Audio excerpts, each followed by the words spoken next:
Al-Fatihah.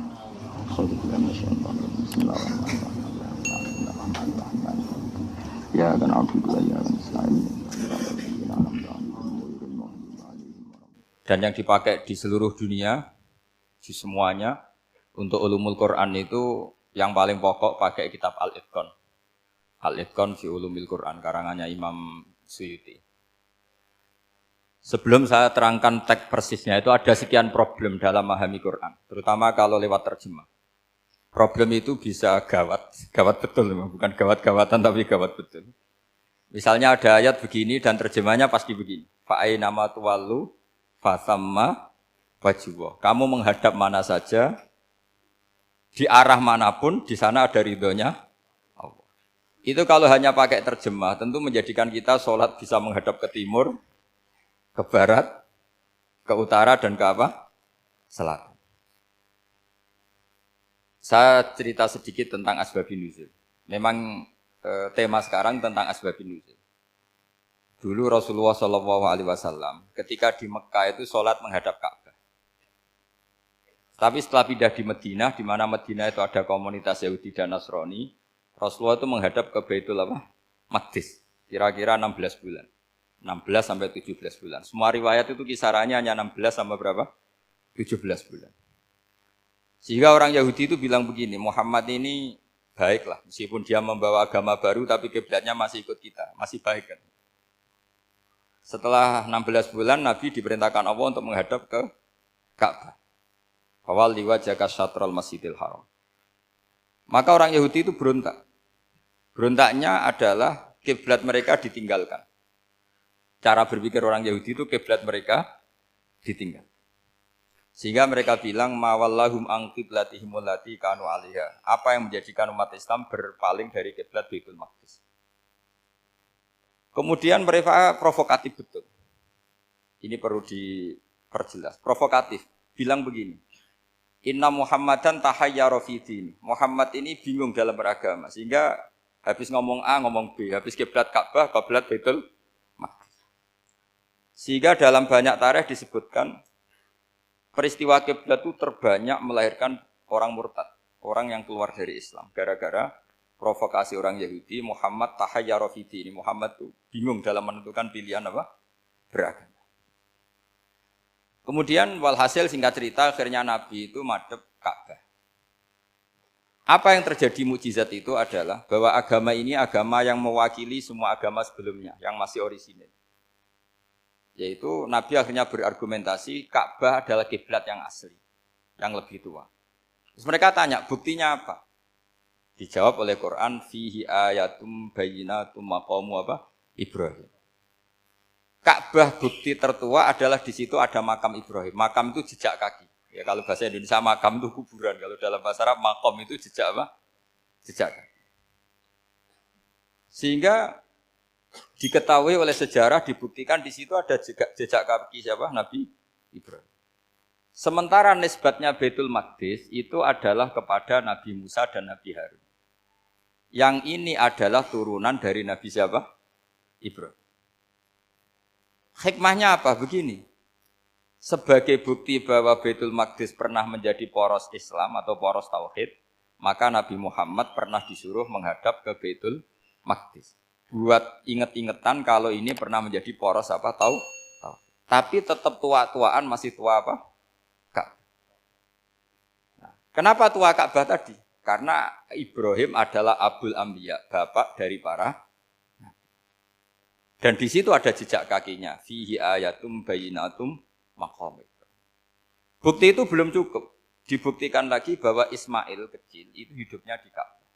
Kita tahu sa'i baina Safa wal Marwah adalah karena Siti Hajar sedang mencari apa? Air. Jadi ada bukti sekian, bukti empirik bahwa Ibrahim itu kiblatnya itu Ka'bah, bukan Baitul Maqdis. Sehingga ada kata-kata fihi ayatum bayyinatum maqamu Ibrahim. Nah, tanpa ngerti asbabun nuzul, kamu akan mengartikan fa'ina ma tuwallu fasamma wajhu itu salah. Karena di situ kamu menghadap mana saja, maka di situ ada ridhonya. Maka para ulama memberi catatan, maksudnya begini, kamu menghadap kemana saja, asal itu yang diperintahkan Allah, maka di situ ada ridhonya Allah. Harus seperti itu maknanya, disesuaikan dengan konteks asbabin nuzul. Tanpa seperti itu tidak bisa. Dan masih banyak lagi kepentingan tentang asbabin nuzul. Jadi problem sekarang adalah banyak mufassir yang hanya mengartikan dari terjemah. Itu bahaya sekali. Jika ada orang yang menikah secara mut'ah, itu kan mirip kayak transaksi zina. Mereka berdalil famastamta'tum bihi minhunna fa'atuhunna ujurahun. Perempuan yang sudah kamu nikmati yang penting kamu bayar. Terjemahnya seperti itu. Karena ujur itu jamaknya ujroh. Itu fatal sekali. Padahal ayat itu begini, settingannya begini, setting siakul kalamnya atau asbabun nuzulnya begini. Ini sekaligus, memang saya sengaja ngaji dengan tema yang berat, bentuk penghormatan pada yang ngaji. Kalau temanya ringan kan kayak TPQ. Jadi ini supaya gue keren-kerenan, ini ada doktor Pak Oni pernah dekan Fakultas Hukum. Jadi kalau saya nanti salah tinggal ditangkap saja, gampang kan? Tapi nangkap saya berurusan dengan Tuhan. Jadi kalau orang dekat Allah itu yang tanggung jawab itu Allah. Jadi beliau bisa menang di kepolisian tapi kalah di hukum Tuhan. Jadi kalau berhadapan-hadapan dengan saya. Begini asbabun nuzulnya begini. Wal muhsanatu minan nisa yang awal juz 5 itu ya kita santai aja. Yang awal juz 5 itu sebetulnya maktuf diatafkan pada ayat hurrimat alaikum ummahatukum wa banatukum wa akhwatukum wa ammatukum wa kholatukum wa banatul akhi wa banatul ukhti. Jadi perempuan yang haram dinikah itu ada 7. Yang faktor nasab yaitu siapa? Ibu, putri, saudara putri, bulik dari bapak, amah itu bulik dari bapak, kholah itu bulik dari ibu, keponakan dari saudara lelaki, keponakan dari saudara perempuan. Ini disebut haram karena nasab gen. Kalau orang Jawa bilang hanya 4 karena ngitungnya bulik baik dari bapak maupun ibu. Kalau orang Jawa bilang kan bulik terus keponakan dihitung 1. Padahal ada keponakan dari saudara lelaki, ada keponakan dari saudara apa? Perempuan, wa banatul akhi wa banatul ukhti. Terus kedua, haram karena rodok. Kita tahu dalam hukum Islam rodok adalah sama dengan nasab. Jadi ibu yang pernah menyusui kamu berarti jadi ibu kamu. Dan saudara sepenyusuan berarti menjadi saudara kamu. Ini disebut wa ummahatukumul lati arda'nakum wa akhwatukum minar rodok. Terus ketiga, haram karena musoharoh, karena besanan. Jadi pagi ini misalnya saya nikah dengan Sri, bilang qabil tu nikaha wa taswijaha bil maril madkur. Setelah nikah dengan Sri ini otomatis ibunya dia menjadi mertua. Otomatis haram saya apa? Nikah. Ini namanya haram karena musoharoh. Atau kamu punya anak Zaid. Zaid pagi ini akad dengan Sri. Berarti Sri adalah menantu Anda. Otomatis haram bagi Anda. Itu namanya haram karena musoharoh. Karena bisanan. Itu yang disebut waroba haram-haram itu kan saat terus itu wa ummahatu nisaikum. Ibu dari istri-istri kamu. Memang ini agak jelimet, tapi memang syaratnya mufassir harus biasa jelimet. Jangan hanya nyari partai ayat-ayat untuk kepentingan partai. Wah itu ngeri. Kacau Quran dipakai kampanye.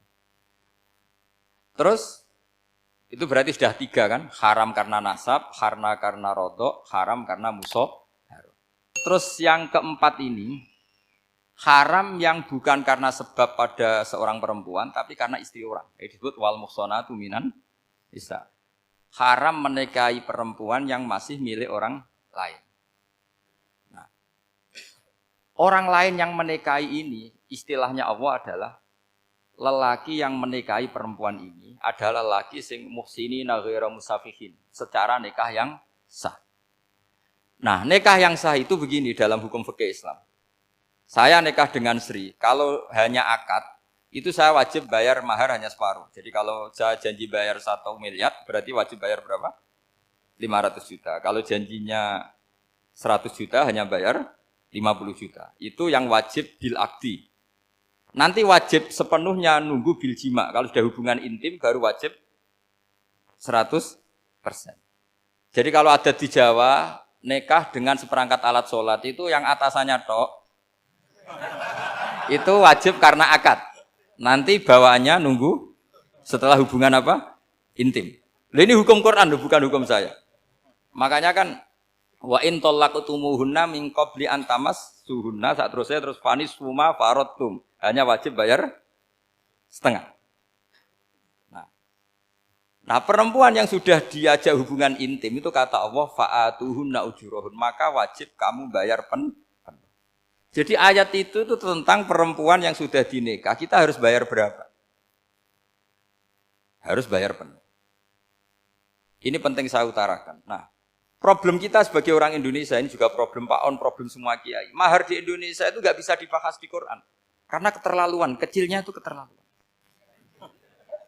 Saya ini kan kiai, sering ngakatkan tuh sampai bosen, seperangkat alat sholat. Itu ngawur sekali, ini mbak-mbak harus nggak mau gitu.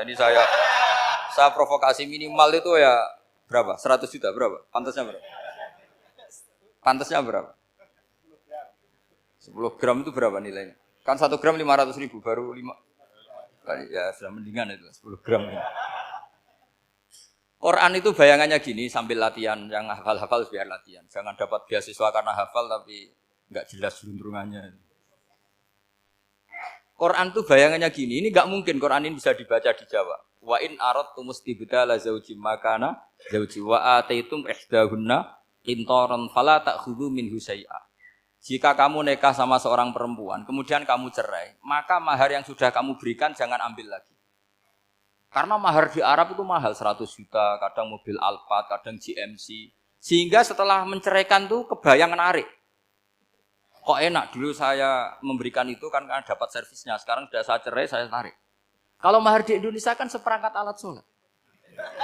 Jadi gak kebayang ada kalimat fala ta'khudhu minhu syai'a, jangan ambil lagi. Kebayang ngambil aja enggak? Apalagi kalau nikahnya sudah 2 tahun kan sudah lusuh, sudah. Tapi kalau di Arab itu kebayang karena mahal. Makanya orang Arab suka nikah orang Indonesia karena murah. Jadi bahasa kintoron itu harta yang enggak ternilai. Wa ataitum ihdahunna kintoron. Yang enggak ternilai, mahal betul. Itu pernah saya hitung, ada yang mahar itu 400 juta, ya sekira segitu. Nah, makanya setelah dicerai Allah memperingatkan setelah kamu kasihkan ya jangan minta lagi. Kenapa kepikiran minta? Karena jumlahnya besar. Kalau di Indonesia kepikiran enggak minta ya. Enggak kepikiran, saking kecilnya. Seperangkat alat sholat kadang 1 juta. 1 juta itu setelah hubungan intim, sebelumnya yang wajib hanya 500. Itu kan enggak kebayang. Makanya susah ngartikan Quran di Indonesia, kadang susah karena kadang terlalu.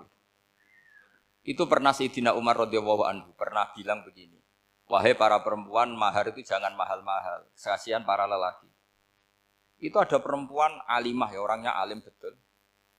Meskipun enggak pernah sekolah di UI, tapi alim itu. Itu usul langsung gini, ya Amirul Mukminin, laisa dzalika laka ya Amirul Mukminin. Waqad qala ta'ala wa ataitum ihdahunna qintaran. Kamu hanya seorang Amirul Mukminin, tidak berhak bikin aturan pembatasan mahar. Allah saja tidak batasi, kenapa kamu batasi? Sehingga dulu yang namanya nikahnya Sulaiman Agung atau Jamaluddin siapa Ratu Agung, kalau hadiah ya sampai tas mahal itu. Ini kan dari bahasa Arab mumtaz mahal. Mumtaz itu istimewa, mahal itu dia punya istri yang sangat dicintai, dikasih hadiah mumtaz mahal. Terus ilat Jawa jadi apa? Tas mahal. Itu sama Mujid Ulil Albab kalah. Itu kalau cerai kan kepikiran minta lagi. Dikasihkan yang baru. Tapi kalau di Indonesia tidak mungkin karena apa tadi? Seperangkat alat sholat. Begitu nyari yang murah lagi. Yang bagus kitanya, bungkusnya yang bagus. Nah, maka enggak mungkin kita maknani Quran tanpa mengenal yang bernama asbabin. Karena makna ayat itu bisa kacau kalau kita tidak tahu asbabin. Yaitu kayak tadi makna fa'ina ma tuwallu fasamma wajhu. Itu maknanya kan kamu menghadap mana saja, boleh saja di sana ada ridhonya Allah. Berarti kan bisa ke timur, ke selatan, ke utara, ke barat. Itu bahaya betul. Sehingga kata ulama harus mengkaji asbabin supaya porsi ayat ini sampai semana jauhnya itu kita tahu. Tanpa tahu itu tidak bisa. Begitu juga menyangkut kiblat. Sekarang saya tanya, kemarin kan ramai dulu di Kemenak, kiblat semuanya diukur dengan GPS, terus beberapa masjid dikomentari salah karena diukur pakai apa? GPS. Kalau dalam bahasa falak disebut yaumarosdil kiblat. Memang bisa diilmoni. Tapi pertanyaannya begini, dari awal Allah ngendikan fawalli wajhaka syatral masjidil haram. Kamu yang penting sholat itu menghadap masjid. Masjid itu ya bangunan. Sehingga kata Ibnu Abbas yang diriwayatkan banyak ulama mengatakan Al-Ka'bah kiblatun li ahlil masjid wal masjid kiblatun li ahlil haram wal haram kiblatun li ahlil masyriq wal maghrib. Jadi kalau orang di dalam masjid kiblatnya harus Ka'bah. Di luar masjid kiblatnya asal bangunan Masjid Haram. Tapi di luar sini kayak di Indonesia boleh semua tanah haram. Kenapa begitu? Kata Ibnu Abbas karena Quran turun bilisanin arabiyyin mubin. Jadi kalau orang Jogja kalau mau ke Jakarta arahnya kemana? Barat. Itu sebetulnya ketika Anda ke barat itu persis Jakarta apa bisa saja pasnya itu Pangandaran. Tapi orang itu akan bilang kalau ke barat ya ke Jakarta. Meskipun presisi Anda tepatnya di Pangandaran. Nah kiblat seperti itu, asal orang menghadap ke barat, itu orang sudah bilang ke kiblat. Enggak usah sedetail misalnya harus pas Ka'bah. Saya pernah debat sama tim ahli Kemenang. Enggak bisa Gus, sekarang ada GPS harus tepat Ka'bah. Terus saya bilang gini, kalau teori Anda benar, berarti semua masjid luasnya maksimal 16 meter. Ka'bah itu luasnya hanya 16 meter. Berarti masjid Ulil Albab yang pojok sana sama pojok sana, kira-kira itu ya sudah tidak kena Ka'bah. Kalau harus tepat, Ka'bah itu kan diameternya hanya 16. 16 sampai 18 kalau nggak salah. Berarti semua masjid kalau ingin tepat Ka'bah harus pas 16. Kalau terlalu luas pilihannya harus cekung. Kan jadi aneh. Makanya saya itu sering Pak, dulu saya ini biasa debat fikih. Kalau di tradisi pesantren namanya Basul Masail. Saya punya teman yang paling kurang ajar, yang paling saya kenang dalam sepanjang sejarah. Dulu itu kalau debat fikih itu ya seru. Kalau aturan fikih kan gini, soft paling baik itu kan soft pertama. Baru kedua, baru ketiga. Yang paling keren kan soft awal, soft. Terus teman saya bilang gini Pak, ya kalau gitu gini aja Gus, desain masjid itu memanjang utara selatan. Biar semuanya soft awal. Gara-gara didesain begini kan ada soft 2, soft 3. Apa susahnya? Kita bikin mulai awal supaya masjid itu memanjang utara apa? Selatan. Supaya semuanya soft awal. Ya kalau ada hukum ya diimplementasikan dalam desain bangunan katanya. Itu kan kacau. Terus akhirnya saya jawab, lalu setelah begitu yang paling afdol siapa? Yang dekat imam. Ya sudah, bikin cekong saja kalau gitu. Artinya gini ya, beragama itu yang sehat. Jadi beragama itu berdasar riwayat. Berdasar riwayat, pernah ada ulama yang ngitung. Madinah menghadap Ka'bah itu ya tidak pas. Pernah dihitung pakai GPS. Kiblat Madinah ke Ka'bah itu ya tidak pas. Tidak seperti yang pernah dianjurkan Kemenak. Karena apa? Agama ini ngikuti bilisanin arabiyyin mungkin. Seperti jenengan gini. Semua ini istilahnya apa? Menghadap Gus Bah. Padahal ada yang agak sana, agak sana. Semuanya ngaji sama siapa Gus? Ya sudah. Istilahnya bertatap muka. Memangnya kita benturan. Ini bahasa. Jadi seperti ini semua namanya apa? Beradab. Padahal ada yang agak samping, agak samping. Ka'bah juga gitu. Sebenarnya tidak se-ekstrim yang dibayangkan orang-orang. Cuma kalau bisa tepat, ya kita harus tepat. Tapi tetap saja tidak perlu 16 apa? Meter. Nah, fa'aina ma tuwallu fatamma wajhuhu itu artinya menghadap. Menghadap itu menghadap arah. Makanya Allah tidak dawuh fawalli wajhaka nahwal Ka'bah tapi fawalli wajhaka syatrul Masjidil Haram. Jadi ini penting saya utarakan supaya kita familiar dengan istilah-istilah Quran. Istilah Quran itu gampang sebenarnya. Kalau kita kaji itu gampang. Problem kita tidak pernah mengkaji. Jadi semuanya asing. Kalau kita mengkaji itu gampang sekali. Saya punya sekian cerita betapa pentingnya mengkaji Quran.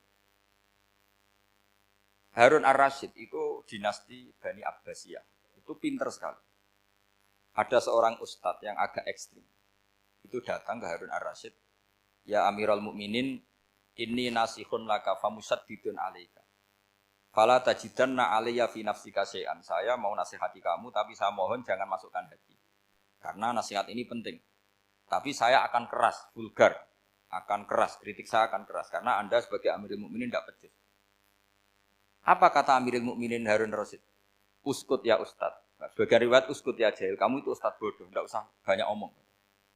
Terus kita, kenapa saya bodoh? Terus dibacakan ayat faqula lahu qaulal layyina la'allahu yatadzakkaru aw yakhsha. Inna wa ta'ala qad arsala man huwa khairun minka ila man huwa syarrun minni. Wa ma'a dzalika qala ta'ala faqula lahu qaulal layyina. Allah pernah menugaskan seorang yang lebih baik ketimbang kamu, yaitu Musa dan Harun. Musa dan Harun adalah seorang nabi. Kepada orang yang lebih buruk ketimbang saya, yaitu Fir'aun. Itu saja etikanya faqula lahu qaulal layinan. Kamu kalau ngomong yang halus, yang baik, yang berperadaban, kok kamu sama saya mau kasar? Akhirnya ustadznya ternyata pinter kamu. Yes, pinter aku. Jadi semudah itu. Allah itu menugaskan orang yang lebih baik ketimbang kamu, yaitu Nabi Musa. Kepada orang yang lebih buruk ketimbang saya, yaitu Fir'aun. Itu saja ada etikanya. Kok kamu sama saya mau tambah etika?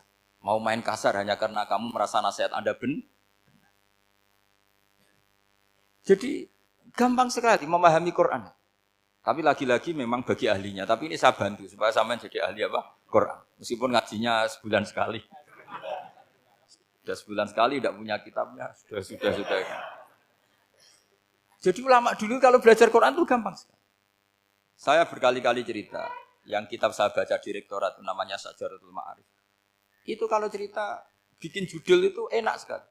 Babuna fil ibad bikullil bilad. Bab seseorang di mana saja hidupnya harus bermanfaat. Terus dalilnya itu hanya mengutip makalahnya Nabi Isa wa ja'alani mubarakan ainama kuntu. Ciri utama seorang nabi apa? Saya di mana-mana adanya berkahi orang lain. Jadi berkah bagi orang lain. Maksudnya tidak jadi problem bagi orang lain. Artinya kamu hidup entah di Jogja seperti Pak Ono orang Jember, saya orang Rembang. Hidup di Jogja manfaat, di Jember ya manfaat, di mana-mana manfaat. Saya pernah di Korea seminggu ya manfaat. Saudara kita TKI yang di Korea ya manfaat. Di sana bikin masjid, bikin apa. Karena ngendikane Allah menceritakan Nabi Isa siapa? Wa ja'alani mubarakan ainama kuntu. Saya adalah orang yang di mana-mana berkah. Artinya manusia eksistensinya harus seperti itu. Hidup di mana saja berkah. Gampang sekali memahami Quran. Pernah Imam Syafi'i ditanya, kalau kamu enggak kehilangan air atau enggak ada air di satu daerah, cari-cari dulu. Sampai enggak ketemu. Setelah enggak ketemu air, baru kamu boleh tayamum. Imam Syafi'i ditanya, apa dalilnya harus mencari dulu? Kalau enggak ada air ya langsung tayamum saja. Kenapa harus nyari-nyari dulu? Jawabnya Imam Syafi'i itu gampang sekali. Qala ta'ala falam tajidu ma'an. Kemudian kamu enggak menemukan air. Di mana-mana enggak menemukan setelah mencari. Kalau belum mencari namanya enggak tahu. Kan ayatnya kan falam tajidu ma'an. Kemudian kamu tidak menemukan air. Tidak menemukan tuh nyari dulu apa langsung ambil sikap? Nyari dulu baru kesimpulannya tidak ketemu. Kalau belum pernah nyari namanya tidak tahu. Segampang itu ulama dulu memahami Quran karena konstruksinya utuh. Yaitu mereka tahu betul bahwa Quran itu bilisanin Arabiyim. Ketika Futuhat Syam. Syam dulu itu dikuasai tentara Romawi. Era Sayyidina Umar Futuhat. Yerusalem dikuasai tentara Islam. Itu awal Sayyidina siapa? Umar radhiyallahu anhu. Ketika Futuhat mau ada pesta besar-besaran. Tapi Umar menolak. Ketika menolak, kenapa Anda menolak? Beliau hanya baca ayat innallaha ta'ala ayyara qauman faqala adhabtum thayyibatikum fi hayatikumud dunya. Allah itu mengkritik satu komunitas kaum yang zaman di dunia menghabiskan semua kenikmatan. Maka kita tidak perlu syukuran besar-besaran. Jangan-jangan jatah kita di akhirat kita habiskan di dunia. Itu adhabtum thayyibatikum fi hayatikumud. Semudah itu. Semudah itu ulama. Rasulullah pernah dahar, pernah makan. Makan karena 3 hari enggak makan, cara di Indonesia enggak makan nasi, enggak makan daging, sudah lama sekali. 3 hari Nabi itu hanya makan kurma dan air putih. Pernah Nabi enggak makan roti sampai 3 hari. Kalau Indonesia mungkin enggak makan nasi. Di hari ketiga, ada sahabat yang berbaik hati, Nabi disembelihkan kambing, dipotongkan kambing, Nabi disuruh dahar. Itu baru dahar setengah piring, Nabi berhenti. Ketika ditanya, setengah piring itu kan sudah kuat untuk sholat, untuk apa sudah kuat. Ditanya, ya Rasulullah kenapa berhenti? Bukankah engkau tidak makan ini 3 hari? Nabi menjawab, walatus alunna yauma idzin anin naim. Semua nikmat yang saya rasakan nanti ada pertanggungjawabannya. Makanya saya tidak ingin banyak-banyak. Wah itu kalau diterapkan di sini nggak populer. Makanya saya tahu gayanya ngaji Quran itu nggak siap dengan konsep-konsep Quran ini. Jadi segampang itu orang dulu. Nah karena apa ya itu tadi. Mereka tahu asbabun nuzul. Quran itu diturunkan dalam konteks apa, lafadz ini arahnya kayak apa, mutlak muqayyadnya kayak apa, muhkam mutasabihnya kayak apa, nasah mansuhnya kayak apa. Nah sedikit saya cerita ini mungkin contoh terakhir supaya agak lama-lama, nanti bingung kalau lama. Yang bingung ya saya, bingung cara memahamkan. Jadi kalau guru itu kan bingung cara memahamkan, kalau murid bingung cara memahami. Nggak tahu tingkat kebingungannya sama. Kalau guru itu bingung cara memahamkan. Kalau murid bingung cara. Jadi ini pertemuan dua kelompok bingung. Yang satu bingung cara memahamkan, yang satu bingung cara. Kalau orang ekstremis bingung cara merusak suasana. Itu nggak benar itu. Ada loh. Rasulullah itu nabi. Itu paling pusing yang ngadepi orang-orang yang ekstrim. Karena apa? Cara berpikir itu lompatannya itu enggak tertib. Jadi Nabi itu cara berpikir itu kecerdasan nubuah. Sementara orang ekstrim cara berpikir itu kecerdasan nafsu. Bukan kecerdasan manusia. Kalau manusia masih baik nafsu. Misalnya begini, kalau dalam tradisi nubuah itu. Saya dengan Pak Anu berteman lama, mulai tahun 2000 berapa. Itu kalau Pak Anu bertamu ke saya, harusnya tidak usah tak kasih makan. Karena sudah dekat. Tapi kalau kenalan baru itu dikasih makan, disangoni. Jadi Nabi itu perilakunya agak unik. Akhirnya ada orang yang cara berpikir itu dangkal. Ya Rasulullah ini tidak fair. Yang iman lama tidak diservis, yang iman baru diservis. Cara berpikir Nabi begini. Orang Ansor itu kan sering memberi Nabi. Perjuangannya Nabi ditopang orang apa? Ansor. Donatur lah, kira-kira orang Ansor itu donatur. Donatur itu keren. Karena donatur itu artinya al-yadul ulya khairum minal yadis. Sehingga ketika Nabi sudah menguasai negara, menguasai Mekah, Madinah, sudah futuhat, itu orang Ansor tetap enggak diservis. Yang diservis Nabi itu orang-orang baru masuk Islam, disebut wal mu'allafati qulubuhum atau Islam mu'allaf. Ada 1-2 orang yang protes, tentu yang enggak pinter. Tukang protes pasti tidak pinter. Wong iskal-iskalnya sendiri, otaknya enggak sampai-sampainya sendiri, orang lain disuruh jawab. Makanya di sini tidak ada tanya jawab, nanti iskal-iskal kamu sendiri, bingung-bingung kamu sendiri, saya disuruh jawab. Berarti Gus Pak nggak mau ditanya, ya memang nggak mau karena tadi jawab sendiri aja, nanti pinter sendiri, kapan-kapan pinter sendiri. Akhirnya tanya begini, cara tanya gini, ya Rasulullah, ini nggak fair. Orang sudah Islam lama setelah negara terbuka milik Anda, setelah kita menang, setelah kita menguasai negara, tidak kamu servis. Sementara yang baru Islam kamu. Nabi itu bertanya senyum-senyum, rileks saja. Lama-lama tambah ekstrim pertanyaannya. Kata Umar, ya Rasulullah saya beri izin untuk membunuh orang ini. Umar itu pikirannya karena mangkel lo Nabi. Nabi jangan. Kalau kamu bunuh nanti apa kata orang banyak? Inna Muhammad dan yaqtulu ashabah. Dikira Muhammad membunuh sahabatnya sendiri. Nabi masih mendengar. Komplainnya masih dengar. Lama-lama Nabi memberi penjelasan.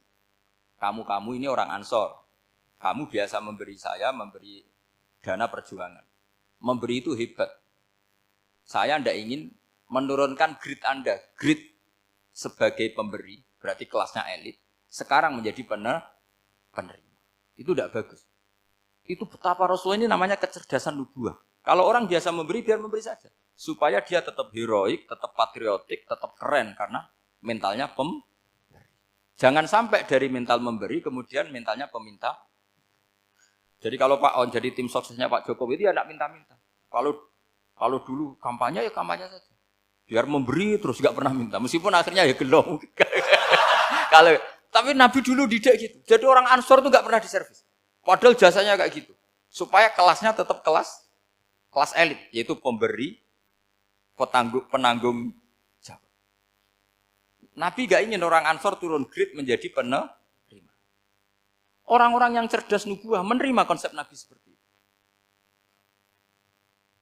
Lo tanya sama Pak On, saya dadani terjemahan UI itu puluhan tahun sama Pak.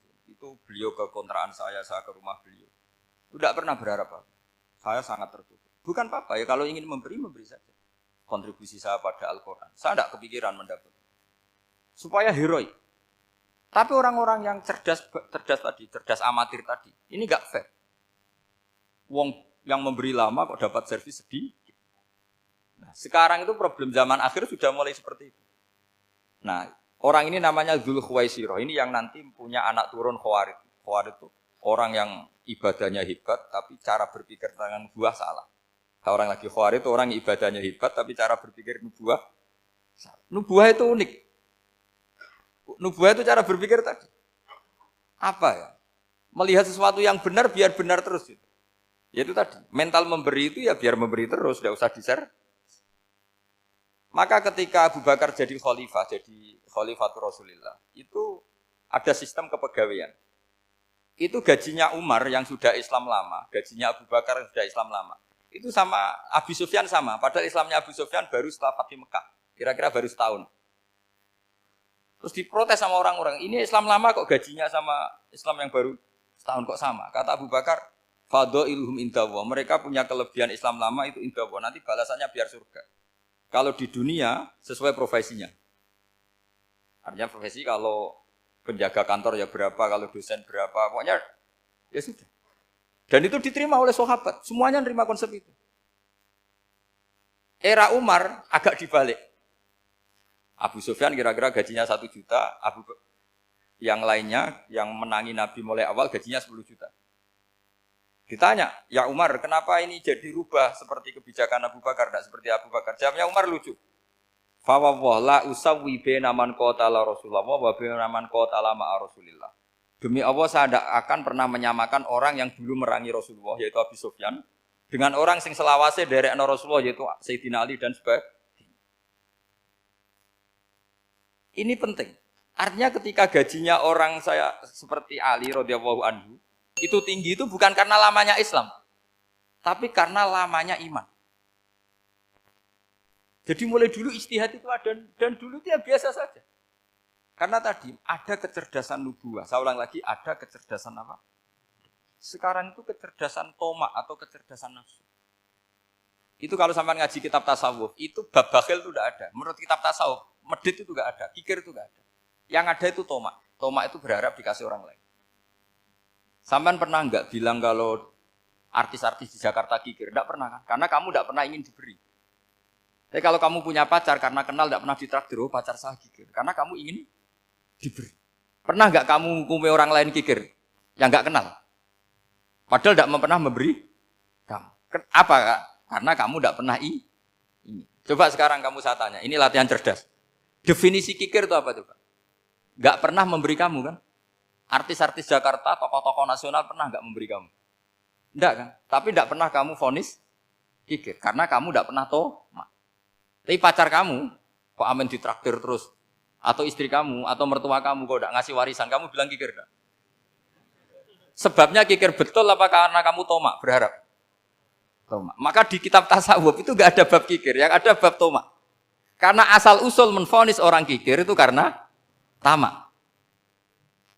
Maka jangan banyak kenal orang, nanti banyak hukum kamu. Sombong juga gitu, di tasawuf itu enggak ada bab sombong. Karena orang hukumi orang lain sombong itu karena kamu ingin dihormati. Ada orang enggak kenal, terus lewat saja enggak tanya kamu bilang sombong enggak kan? Tapi kalau kenal, oh sombong betul, kenal enggak tanya kan gitu. Jadi tasawuf itu sisi unik dari khazanah Islam. Makanya di tasawuf itu enggak ada kritik terhadap kikir. Ya tentu kikir itu buruk, pasti ya kikir itu buruk. Tapi nggak perlu dikritik. Jangan-jangan yang salah kamu. Mau kenal Pak On di PPAI terus ingin jadi sekretarisnya. Terus ingin kenal Pak Jokowi ingin jadi menterinya. Nanti kenal rektor ingin jadi pegawainya. Ketika nggak diturutin bilang Pak Rektor kikir. Tapi orang lain ya Kak pernah berharap. Mungkin nggak menvonis Pak Rektor atau Pak On ini kikir. Enggak kan? Berarti vonis kikir itu status orang itu apa nggak kesampaian niat kamu? Memang agak jelimet ilmu tasawuf itu, tapi itu unik. Itu bagian dari khazanah apa? Islam. Makanya Rasulullah itu sering isti'adah, minta perlindungan, wa min toma'in fi ghairi matma'in. Ya Allah, saya tidak ingin berkeinginan yang tidak layak. Karena semua dunia ini dimulai dari keinginan. Coba kamu protes negara itu karena apa? Ingin makmur, sejahtera tanpa kerja, sehingga nyalakan menteri keuangan, menteri ini itu. Makanya kalau guyonannya ulama tasawuf begini, tak beri bocoran, guyonannya orang tasawuf. Begini guyonannya. Anta lam tajid min nafsika kullama turid Fa kaifa turidu min ghairika kullama turid. Kamu yang punya keinginan saja tidak bisa memenuhi apa yang kamu inginkan. Kenapa keinginan itu kamu timpakan ke orang lain untuk memenuhi kamu? Wong kamu yang punya keinginan saja tidak bisa mewujudkan. Kenapa keinginan Anda kamu timpakan, bebankan orang lain untuk memenuhi keinginan Anda? Misalnya kamu, Gus saya ini goblok, tolong pinterkan. Wong kamu yang ini saja tidak bisa. Kok menyuruh saya? Jadi kalau tiap tasawuf itu unik. Seperti kamu mencintai istri tulen, itu ingin kan dicintai istri tulen. Kamu sendiri kan nggak bisa cinta tulen, masih pelengahan sana sini. Kamu pacaran, ingin pacar kamu setia. Ternyata kamu bikin sekian alternatif. Kalau putus ini punya ini, putus ini. Tapi kamu ingin ini setia, kan nggak fair. Makanya guyonanya orang tasawuf itu, anta lam tajid min nafsika kullama turid, fa kaifa turidu min ghairika kullama turid. Gampang tuh apalane, pokoknya ratrit gitu aja gampang. Jadi kamu yang punya keinginan saja tidak bisa memenuhi. Kok orang lain disuruh memenuhi. Sehingga orang tasawuf itu malu betul. Misalnya saya kok ingin Pak On takdim sama saya itu kurang penggawean. Kalau saya ingin ditakdimi saya menakdimi diri saya sendiri. Makanya berbahagialah orang yang ngilu terus saya ganteng sendiri ya Allah. Saya kaya sendiri. Menunggu orang lain bilang kamu kaya itu repot. Menunggu orang lain bilang kamu hebat itu, ya sudah bilang aja ya Allah saya hebat, ya Allah saya ganteng, ya Allah saya cantik. Daripada menunggu orang lain bilang apa? Cantik. Jadi ilmu tasawuf itu unik. Jadi kalau fikih itu yang dikritik itu kikir. Kalau tasawuf enggak toma. Karena orang yang kamu vonis kikir itu jangan-jangan tidak kikir tapi mementingkan yang lebih penting. Misalnya ada teman yang tidak pernah naktir kamu, ternyata punya ibu sakit, uangnya dianggarkan untuk ibunya yang sakit atau anaknya sekolah atau keluarganya masih butuh biaya, ya, sehingga sama teman dia kikir. Hakikatnya kikir apa mementingkan yang penting? Tapi kamu karena enggak pernah ditraktir menvonis kikir. Ini pelajaran. Jadi makanya yang dianteni ilmu tasawuf itu toma, tamak tadi kalau dalam bahasa Indonesia, bukan kikir. Karena vonis kikir itu akan disematkan orang yang tidak kesampaian hajatnya. Pokoknya bapak saya itu, keluarga kiai itu ajarannya itu. Yang penting jangan berharap dari orang lain. Ini Pak On saksinya, saya dulu benahin terjemah itu enggak pernah ingin diperlakukan seperti ini. Yang ngaji aja. Karena pikirannya keluarga kiai itu sederhana. Kalau ngamal ya ngamal saja. Ngamal itu heroik. Makanya buyut-buyut kita semua ini kan pahlawan semua. Membela negara Indonesia jadi merdeka. Ya enggak pernah kebayang jadi presiden, menteri. Tapi sekarang enggak, ngamal sedikit saja harus jadi menteri. Jadi ini bahaya kalau dalam kelangsungan bernegara. Karena orang biasa transaksional. Awal negara ini dibangun berdasar heroik, bukan berdasar apa? Transaksional. Tapi sekarang orang akan membiasakan itu. Apa-apa itu transaksional. Ini tidak bagus untuk kelangsungan bernegara. Apalagi kelangsungan beragama. Sehingga seperti saya ini masih punya desa-desa binaan di Sragen, di pedalaman Papua sekalipun. Saya punya santri banyak di Papua. Itu kalau cerita itu unik-unik.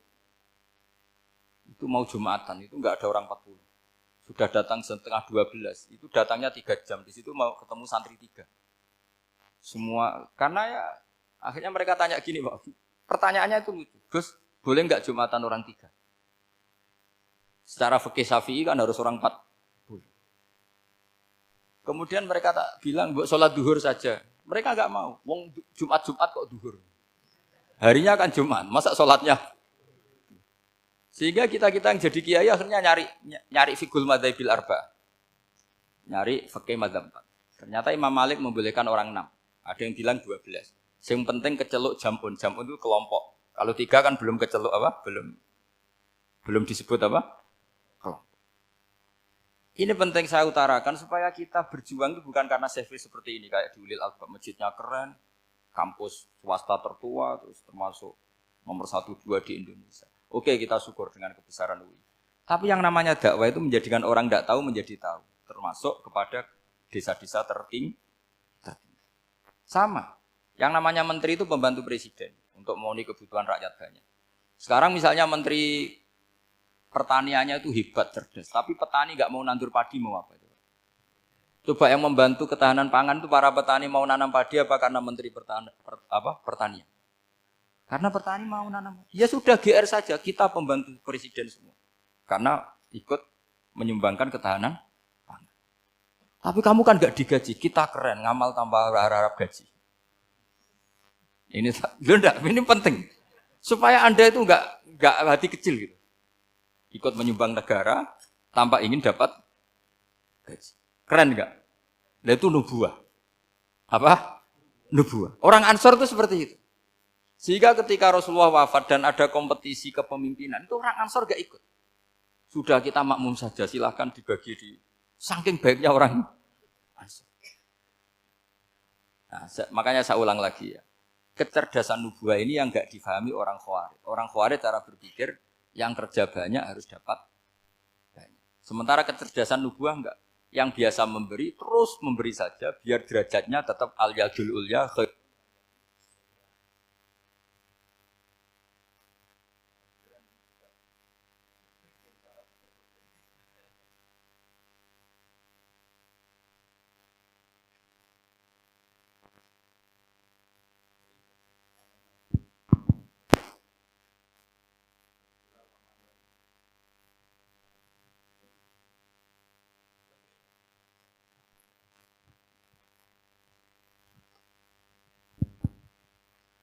Bismillahirrahmanirrahim. Ini saya baca supaya dapat berkahnya ulama-ulama dulu. Karena ini dikarang oleh ulama yang dipakai rujukan seluruh dunia.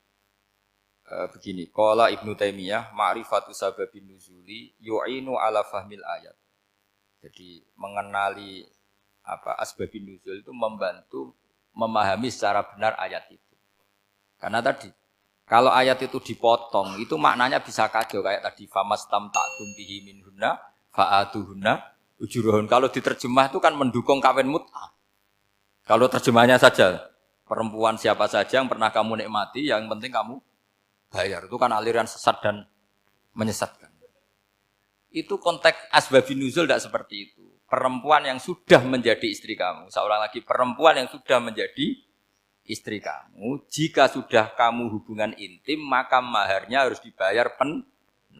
Tapi kalau belum hubungan intim, maharnya hanya wajib separuh. Fanisfu ma faradtum illa ayafuna aw ya'fu alladhi biyadihi uqdatun nikah. Tapi tadi kalau di Indonesia gimana Gus? Ya itu yang repotnya. Maharnya itu tadi mau kena atasan dan apa? Bawahan. Wah kacau kalau di Indonesia. Sehingga kita bingung kalau dalam logika Arab kan gitu. Bayangannya kalau cerai, kata Allah fala ta'khudhu min syai'at. Harta yang sudah kamu berikan ke istri jangan diambil lagi. Sampai dilarang ngambil tuh karena jumlahnya banyak sehingga kepikiran ngambil. Kalau di Jawa enggak usah dilarang sudah tidak akan ngambil karena rukuhnya sudah lusuh. Itu susahnya baca Quran di Jawa. Karena dari awal maharnya terlalu apa? Kecil. Terus beliau Imam Suyuti termasuk di sini menyontohkan yang pasti salah kalau difahami yaitu tadi ayat apa itu fa inama tuwallu fastamma wajib. Jadi beliau terus meringatkan betapa pentingnya mengenali asbabin nuzul. Karena asbabin nuzul itu gampang. Saya ulang lagi, asbabin nuzul itu gampang. Gampangnya begini ya, kan ada satu peristiwa. Misalnya begini, Rasulullah itu kan mengkritik penuhanan Lata dan Uzza. Berhala-berhala itu dituhankan, dikritik sama Rasulullah. Kemudian mereka begini, karena mereka biasa personifikasi Tuhan. Muhammad, kalau Tuhan itu tidak Lata Uzza dan itu terbuat dari batu, lalu Tuhan Anda itu dari apa? Amin fiddotin audhabin. Lalu Tuhan Anda ini dari emas apa dari perak? Karena mereka enggak bisa membayangkan Tuhan tanpa dipersonifikasi. Terus Allah menurunkan qul huwallahu ahad, Allahus somad lam yalid wa lam yulad wa lam yakul lahu kufuwan ahad. Karena otaknya mereka sudah begitu, yang namanya Tuhan itu harus dipersonifikasi.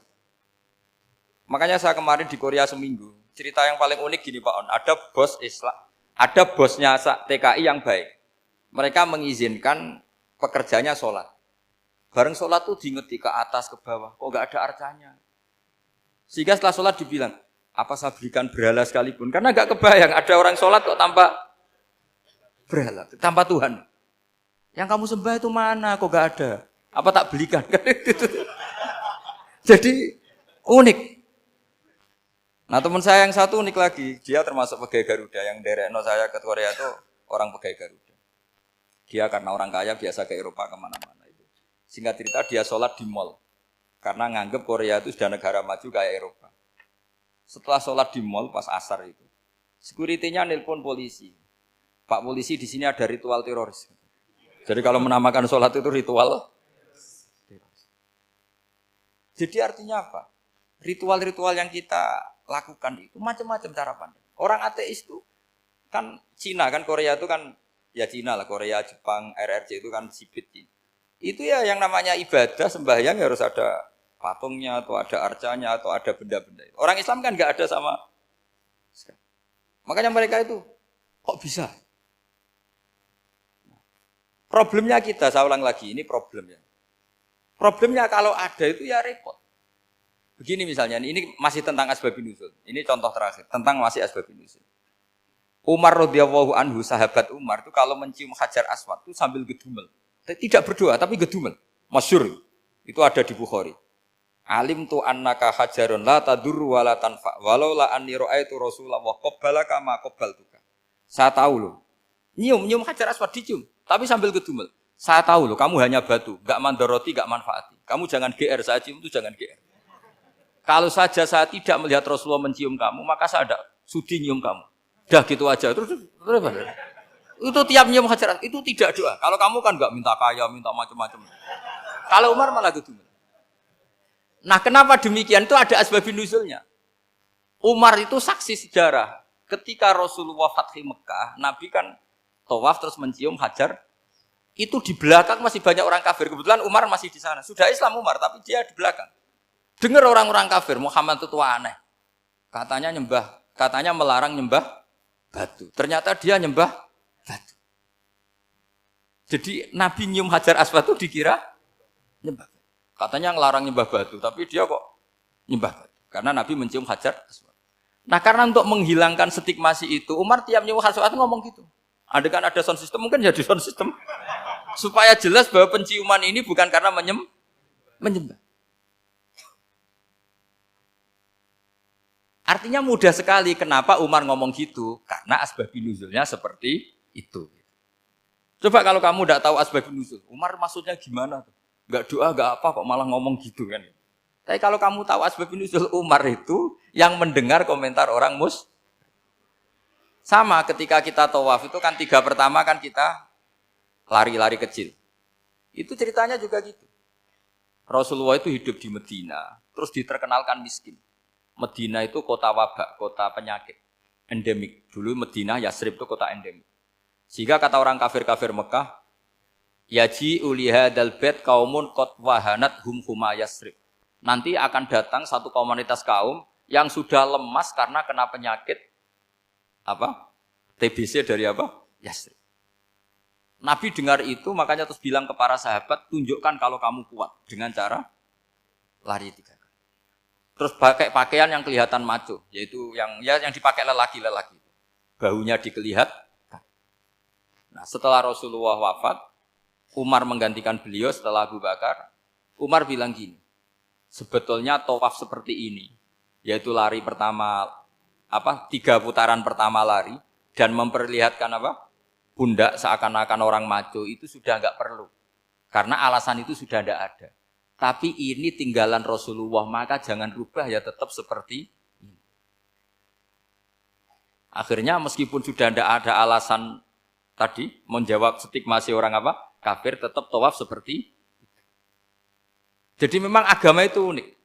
Kadang kita harus tahu alasannya, tapi alasan itu kalau menjadi mahatul hukmi, pijakan hukum sah. Misalnya kamu terus bilang gini, ya berarti tawaf sekarang bebas, gak perlu seperti itu. Kan alasan itu sudah tidak ada. Nah di sini pentingnya riwayat. Riwayat itu begini, logikanya sudah enggak ada, tapi kaifiyah itu, cara itu masih kita terus.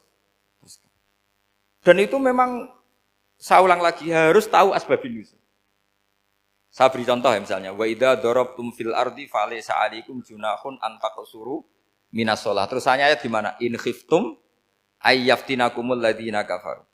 Jika kamu pergi dalam keadaan takut ditangkap orang kafir atau takut diculik orang kafir, maka kamu boleh mengqashar salat. Itu jelas ada ayat in khiftum ayyaftinakumul ladzina kafaru. Jika kamu takut diculik orang kafir. Sehingga ketika ba'da Fathi Mekah, setelah Mekah dikuasai Islam, Umar tanya, ya Rasulullah, kenapa engkau masih sholat qashar? Bukankah kita sudah aman? Waqad qala ta'ala in khiftum ayyaftinakumul ladina kafaru. Allah ngendikan boleh mengqashar itu kalau dalam kondisi takut. Waqad kunna fi amrin, sekarang kita sudah aman. Jawabannya Rasulullah itu unik. Ya Umar hadihi shadaqatun faqbalu shadaqah. Ini sedekahnya Allah, bonus sudah terima saja, enggak usah catatan-catatan gitu. Sehingga era Umar ya ada lagi yang tanya Umar ke gitu. Terus kata Umar, sa'altu dzalika Rasulullah sallallahu alaihi wasallam faqala hadhihi shadaqatu wa faqbalu shadaqah. Sudah ini bonus dari Allah, terima saja. Ini kan unik. Padahal kalau secara disiplin ilmu kan begini. Kamu boleh mengqashar salat kalau dalam bepergian dan dalam keadaan takut. Logika hukumnya kalau tidak takut tidak usah. Sama seperti begini. Kamu kalau pergi jauh seperti saya Pak On, itu ngosor sholat apa enggak? Ngosor kan? Alasannya kalau kosor itu, kalau pergi itu masyakot, repot. Sekarang pergi kita pakai Alphard, pakai Innova. Bawa uang, disupirin, itu masyakot enggak? Enggak kan? Tetap boleh jamak enggak? Boleh. Sebenarnya kamu jamak itu karena pengetahuan hukum apa karena enak jamak? Kalau alasannya masyakot, kan sekarang sudah ada. Enggak repot. Ya sudah pakai hadis tadi, ini hadiah, terima saja. Jadi makanya agama itu riwayat. Tapi ada saja ulama yang agak balik loh. Agak balik gini, banyak juga ulama misalnya duwe gawe, ibunya sakit terus ribet jamak sholat. Kenapa? Ribet ngurumat ibu. Makanya ada saja kiai yang duwe gawe mantu itu terus jamak sholat, tapi jangan ikuti. Tapi ada saja karena alasannya jamak itu karena apa? Repot. Ya ada saja, tapi ya jangan ditiru. Cuma saya ini cerita analisis hukum itu memang agak-agak unik.